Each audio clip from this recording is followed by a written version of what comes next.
예, 이제 비전 시리즈가 끝나고 오래간만에 이제 마가복음 강해로 다시 돌아왔습니다. 마가복음 강해를 오래간만에 시작을 하니까 참 좋고 또 뭔가 이렇게 위안이 되고 소망이 되는 평안함을 주는 그런 말씀을 전하면 참 좋겠습니다. 힘이 없으신 분들은 좀 오늘 말씀을 통해 좀 힘을 얻고 또 지혜가 필요하신 분들은 말씀을 통해 좀 지혜를 얻고 또 마음의 어루만짐이 좀 필요하신 분들은 또 오늘 말씀을 통해 성령님이 내 마음을 좀 부드럽게 마사지해 주시는 그런 은혜가 있기를 참 원합니다만은 제가 오늘 말씀을 준비하면서 제 마음이 이렇게 썩 편하지는 않았습니다. 왜냐하면 오늘 제가 전하는 말씀이 부드러운 치즈와 같은 말씀이 아니에요. 약간 딱딱하고 질긴 바게트와 같은 말씀이라고 할 수가 있습니다. 하지만 모든 성경은 다 하나님의 감동으로 된 것으로 교훈과 책망과 바르게 함과 의로 교육하기에 유익하다고 했습니다. 이 말씀을 여러분 믿으십니까? 오늘 말씀은 좀 그런 말씀이에요. 나를 교훈하고요, 나를 책망하고 나를 바르게 하기 위하여서 제가 오늘 이 메시지를 전합니다. 우리를 말랑말랑하게 해주는, 우리의 귀를 즐겁게 해주는 말씀은 아닐 수 있어요. 오늘 말씀을 듣는 내내 여러분은 좀 부담스러울 수 있습니다. 오늘 말씀이 아마 찌를 거예요. 오늘 말씀이 좀 아프게 할지도 모르겠어요. 하나님의 말씀은 살아있고 활력이 있어서 좌우의 날선 어떤 검보다도 예리해서 우리의 혼과 영과 및 관절과 골수를 찔러 쪼개서 우리의 마음의 생각과 뜻을 감찰하시고 드러내세요. 오늘 말씀을 들으실 때 그렇게 찔러 쪼개지는 것 같은 그런 아픔을 경험하실지라도 성도 여러분, 이것조차 은혜인 것을 믿으십니까? 그렇다면 아멘을 해주실 수 있다면 이제 오늘 말씀을 받을 준비가 되셨어요. 오늘 말씀의 제목이 무엇입니까? 요한은 누가 죽였는가? 설교 제목으로는 어울리지 않습니다. 추리 소설 제목으로는 괜찮죠. 요한은 누가 죽였나? 여기서 말하는 요한은 사도 요한이 아닙니다. 세례 요한입니다. 세례 요한, 침례를 줬던 세례 요한을 이제 죽였다. 누가 죽였다는 거예요. 이 세례 요한이 누구냐? 예수님이 세례 요한에 대해서 하셨던 말씀 중에 이런 말씀이 있습니다. 여자가 낳은 자 중에 제일 큰 사람이다. 엄청난 극찬입니다. 한번 읽어보시죠. 시작. 마태복음 11장 11절 시작. 내가 진실로 너희에게 말하노니 여자가 낳은 자 중에 세례 요한보다 큰 이가 일어남이 없도다. 예수님도 여자가 낳은 자잖아요. 마리아를 통해서. 이렇게 본인보다 더 크다는 얘기죠. 그 정도로 세례 요한을 인정해 주셨고 세례 요한을 극찬했던 그런 인물이 세례 요한입니다. 그런데 이 세례 요한이 목배임을 당하고 죽어요.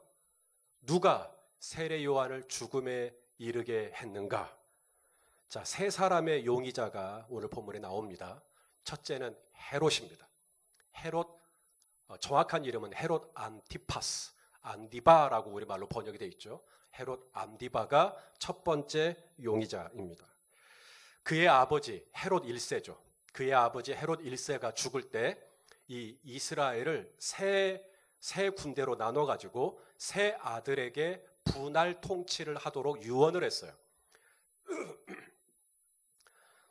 그 세 아들이 누구냐면 헤롯 빌립 2세. 헤롯 빌립 2세에게는 이두메와 드라고닛, 이두메는 오늘날의 에돔, 요르단 쪽입니다. 그쪽을 다스리도록 했고요.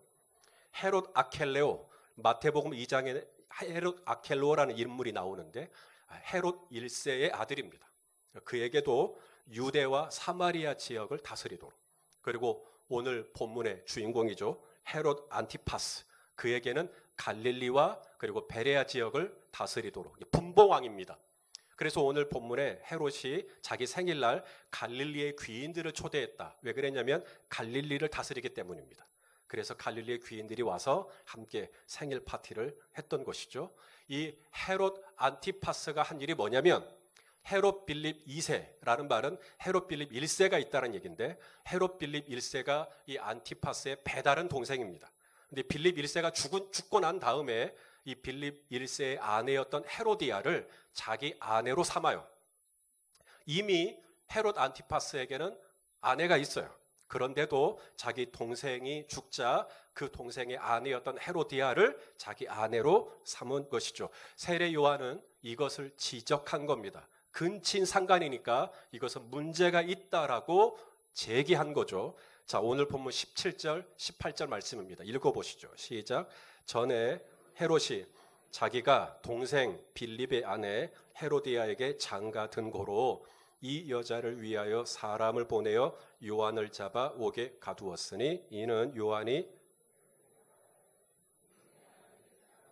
옳지 않다 하였습니다. 자, 헤롯이 뭐예요? 유대의 왕입니다. 그렇다면 갈릴리와 베레아 지역을 다스리는 왕이라 그랬죠.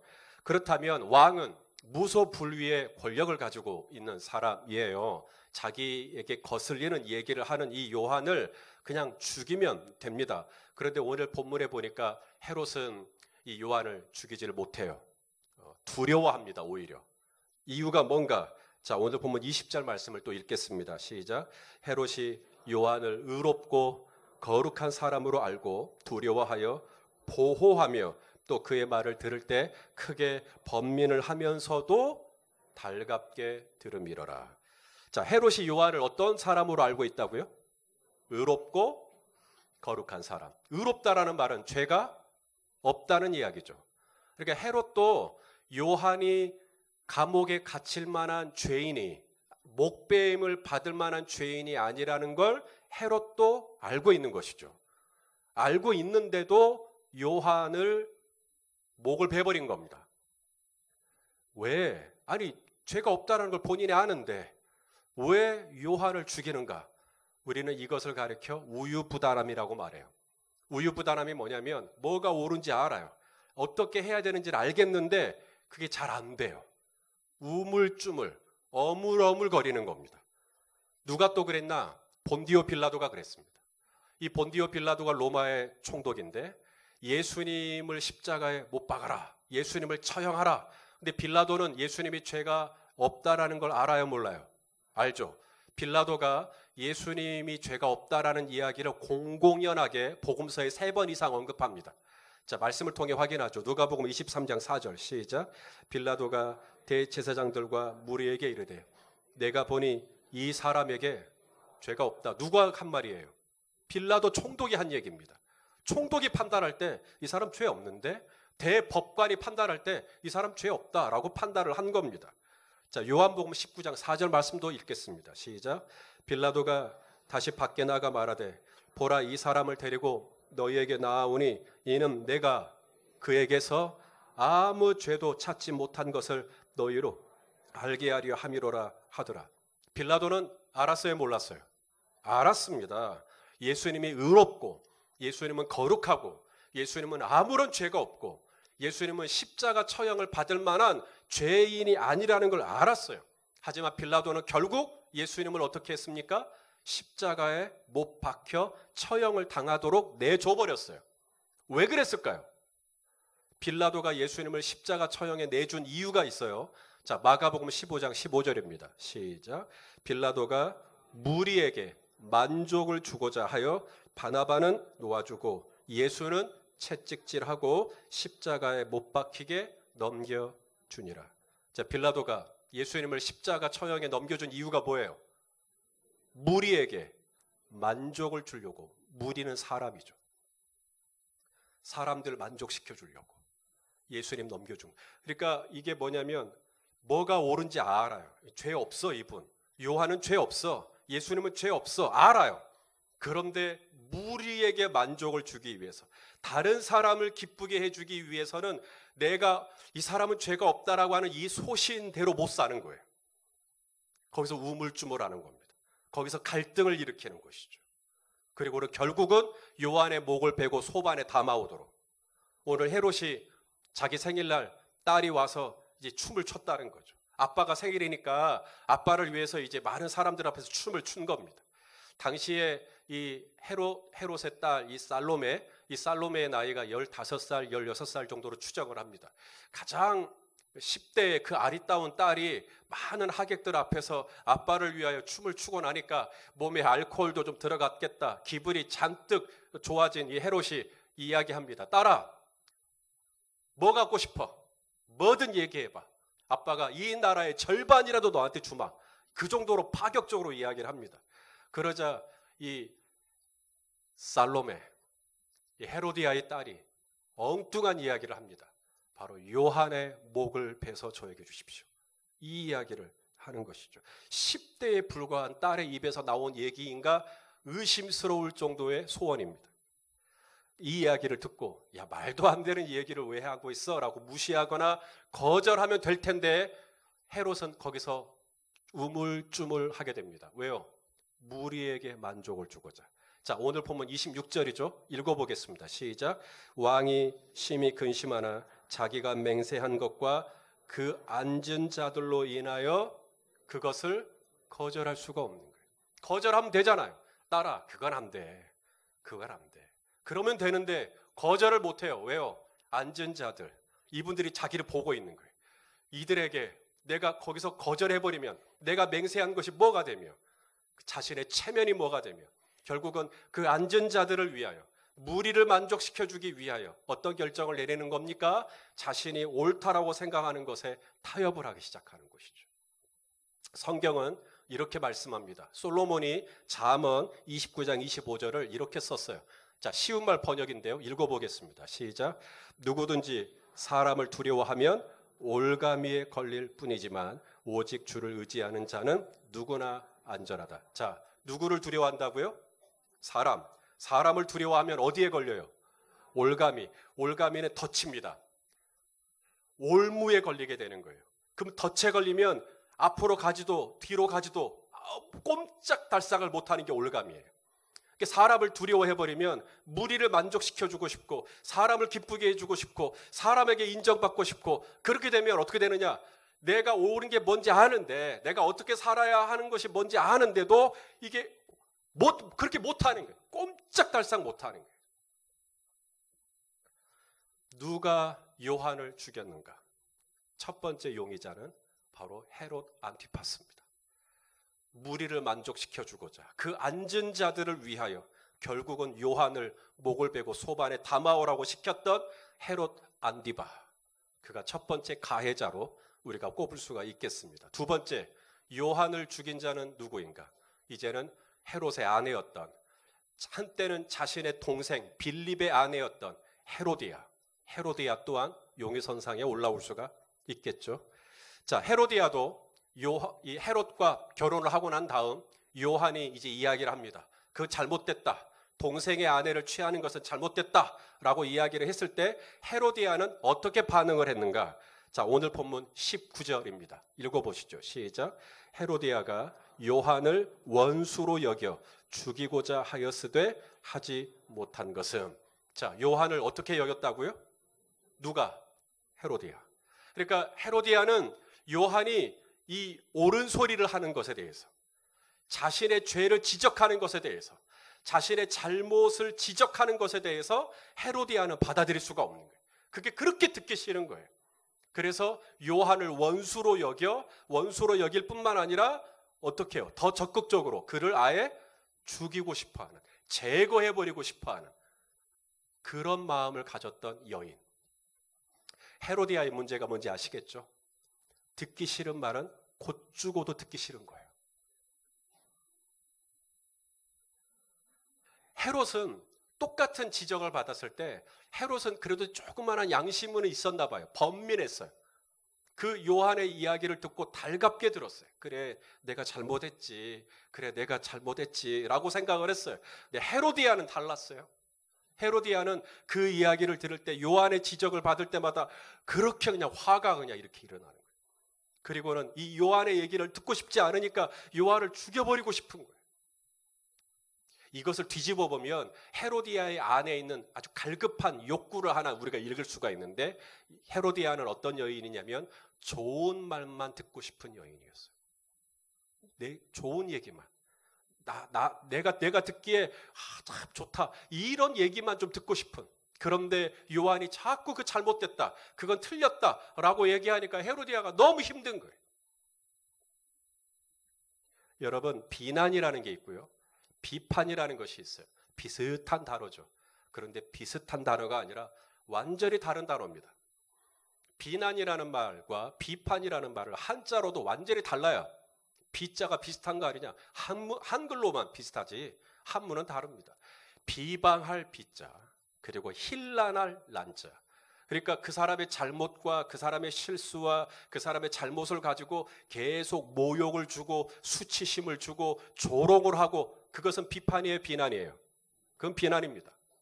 비난은 그 사람에게 상처를 주고자 하는 목적으로 계속하는 거예요. 그건 비난입니다. 비판은 달라요. 비판은 비평할 비자입니다. 그리고 옳은 것과 그른 것을 판단하는 판자입니다. 그러니까 비판은 뭐냐면 내가 어떤 행동을 했을 때 그것이 정확하게 틀린 거냐 맞는 거냐라고 하는 것을 가름을 하고, 그래서 그것을 가지고 이야기를 하는 거예요. 그게 비판이죠. 오늘 헤롯과 헤로디아에게 비난을 한 겁니까? 비판을 한 겁니까? 비판을 한 거죠. 그렇다면 비판이 내게 들려올 때, 저와 여러분도 마찬가지예요. 비판이 내게 들려올 때, 비난은 무시하면 돼요. 비난은 반사하면 돼요. 근데 비판이 들려올 때는 우리가 두 가지를 해야 해요. 첫째는 이 비판의 내용이 옳은가를 먼저 판단하셔야 돼요. 당신이 동생의 아내를 취하는 건 맞지 않다, 정말 내가 그랬나? 그게 정말 맞는 얘기인가? 그 비판의 내용이 옳은가 그른가를 내가 먼저 분별하셔야 돼요.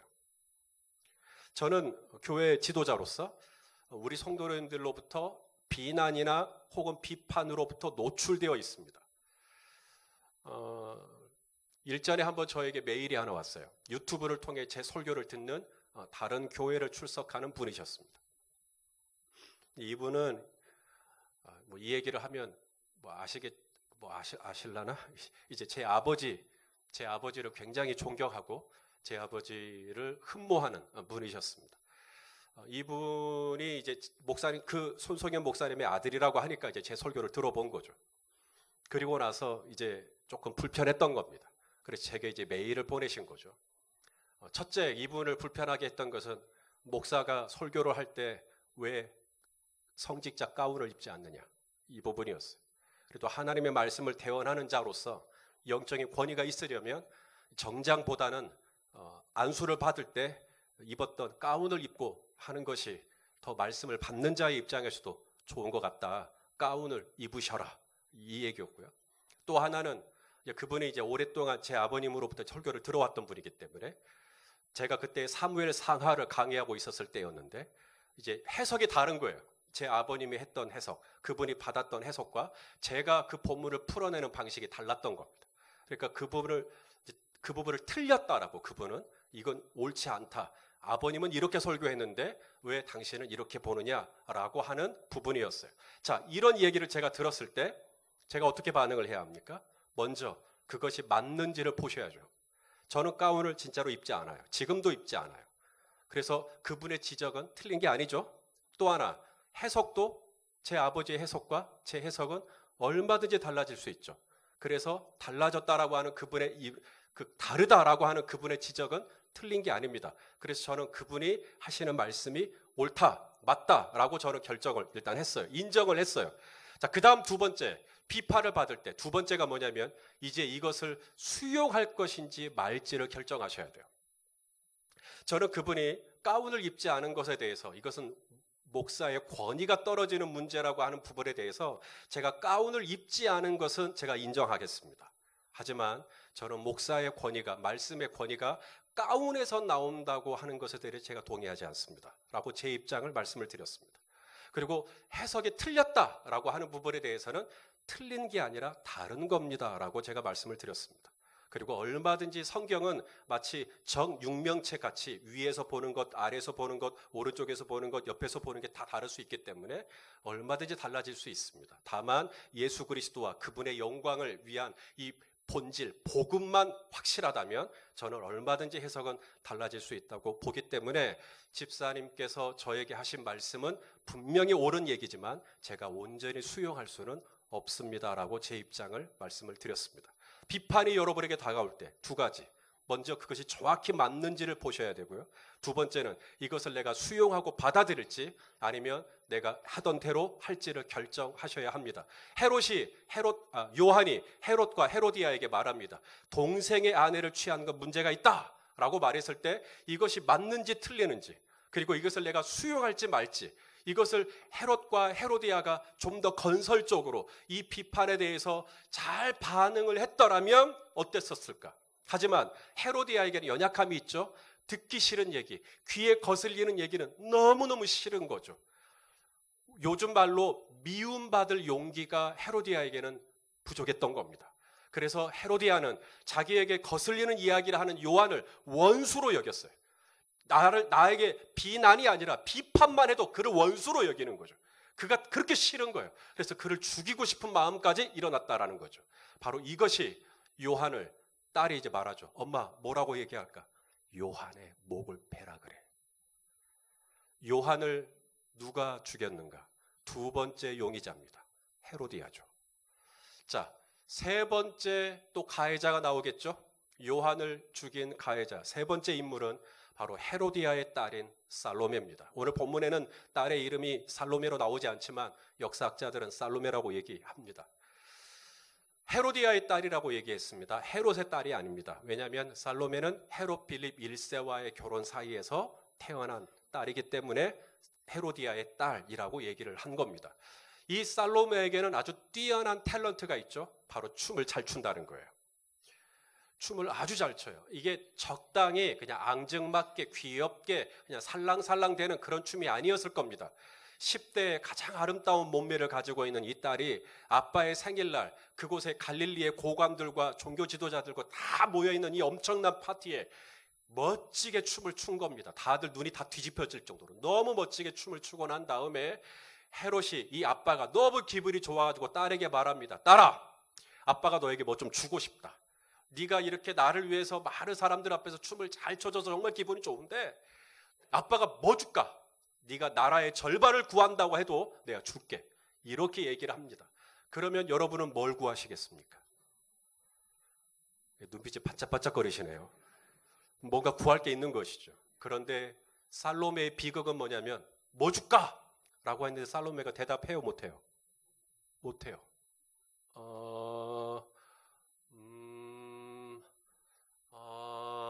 그러고만 있는 거예요. 그리고는 주변에 있는 사람들이 계속 이 살로메의 입을 주목하겠죠. 살로메가 과연 뭘 요구할까? 그러다가 엄마랑 눈이 딱 마주친 겁니다. 그래서 엄마에 갑니다. 그리고 엄마가 얘기하죠. 요한의 머리를 갖다 달라 그래라. 살로메의 비극이 두 가지가 있습니다. 첫째, 자기가 원하는 게 뭔지 몰라요. 여러분, 내가 원하는 게 뭔지 모르면 다른 사람이 원하는 대로 끌려갑니다. 요한, 엄마가 원하는 대로. 내가 원하는 게 뭔지를 모르니까 결국은 다른 사람의 소원대로 끌려가 버리는 거예요. 내 소원, 내가 원하는 게 뭔지를 모르면 결국은 더 강력한 소원과 더 뚜렷한 주장에 있는 사람에게 끌려가는 거예요. 자, 시장하시죠. 짜장면도 먹고 싶고 짬뽕도 먹고 싶고. 자, 짜장, 짬뽕 하나, 둘, 셋. 말씀하지 않으신 분들, 이분들은 끌려갑니다. 이분들은 이제 짜장이라고 얘기했던 짬뽕이라고 얘기했던 이분들에게 끌려가게 돼 있는 거예요. 내가 원하는 게 정확히 뭔지는 모르니까. 그 다음에 살로메의 두 번째 비극이 있죠. 이제 엄마가 말합니다. 요한의 머리를 달라 그래. 이게 사람 죽이는 소원인지 사람 살리는 소원인지 분별이 없어요. 우리가 내가 정확하게 원하는 게 뭔지를 모르면 누군가에게 그 영향을 받게 돼요. 나도 저 사람처럼 돼야지. 나 엄마처럼 돼야지. 나 아빠처럼 돼야지. 그렇게 될 수 있는데 그게 정확하게 이게 사람 살리는 소원인지 사람 죽이는 소원인지에 대한 분별력이 살로메에게는 없었어요. 그래서 천진난만하게 아빠에게 오늘 본문에 급히 달려와. 아빠! 나 원하는 거 생겼어요. 뭔데? 요한의 머리를 주세요. 천연덕스럽게 얘기하는데 헤롯은 그 이야기를 듣고 얼굴이 어두워져 버립니다. 왜냐하면 그게 사람 죽이는 소원이었거든요. 내가 가지고 있는 계획이 있어요. 내가 품고 있는 소원이 있어요. 이게 사람 살리는 소원인지 사람 죽이는 소원인지 이 분별이 없단 말입니다. 여러분, 이런 살로메와 같은 연약함이 살로메에게만 있겠는가? 성경은 우리 모두에게도 있다고 말합니다. 자, 로마서 8장 26절 말씀, 개역 한글 번역입니다. 읽어보시죠. 시작.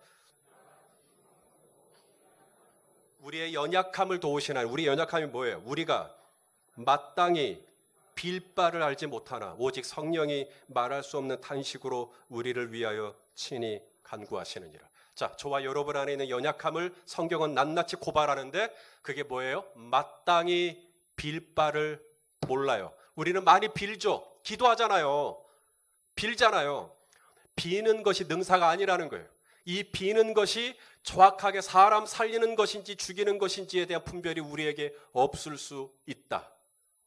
역사가 증명하고 있죠. 이스라엘이 그랬어요. 이스라엘이 고기를 달라 그랬어요. 고기를 주십시오. 이 고기를 달라는 것이 얼마나 큰 비극을 낳았습니까? 고기를 채 씹기도 전에 수많은 사람이 죽었어요. 사람 죽이는 소원이라는 걸 알았다면 고기 달라는 말 안 했겠죠? 하나님이 날마다 주시는 만나로 만족하고 감사했어야 할 것인데 탐욕을 품고 고기를 달라고 했을 때 그 고기는 사람 죽이는 고기가 되었던 것이죠. 왕을 달라고 하죠. 이방 나라들 보니까 다 왕이 있더이다. 전쟁을 할 때 보니까 왕이 선두에 서서 군대를 이끌더이다. 우리도 왕을 좀 세워주십시오. 하지만 결국 저들에게 주어진 왕은 어떤 왕입니까? 사울이었어요. 사울은 악신이 들린 왕이었죠. 우리는 내가 비는 것이 마땅히 비는, 내가 제대로 구해야 되는데, 제대로 올바로 구해야 되는데 우리가 오늘 이 살로메처럼 요한의 머리를 주십시오 이렇게 구할 때가 있더라는 겁니다. 이것이 사람 살리는 것인지 사람 죽이는 것인지에 대한 분별이 없이 우리는 막 빌기만 하는 것이죠. 결국 의롭고 거룩한 사람, 여자가 낳은 자 중에 제일 큰 사람,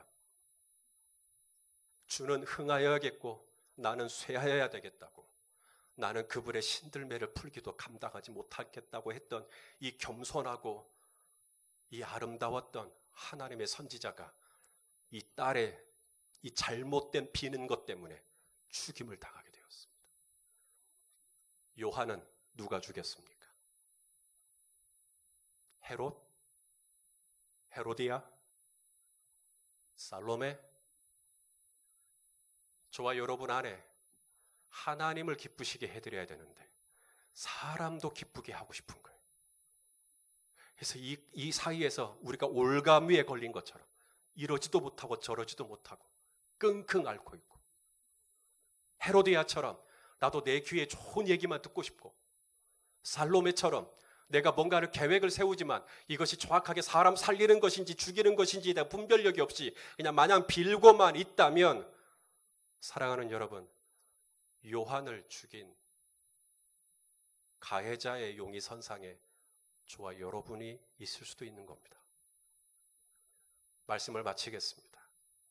우리 주님께서 저와 여러분을 불쌍히 여기시고 우리 안에 사람을, 무리를 만족시키고자 했던, 사람을 간질간질 해주고 싶어 했던 그거 아니라 정말 내 주 대신 구주를 더 기쁘시게, 그분을 영화롭게 해드리고자 하는 그리스도의 종의 심장이 회복될 수 있기를 소망합니다.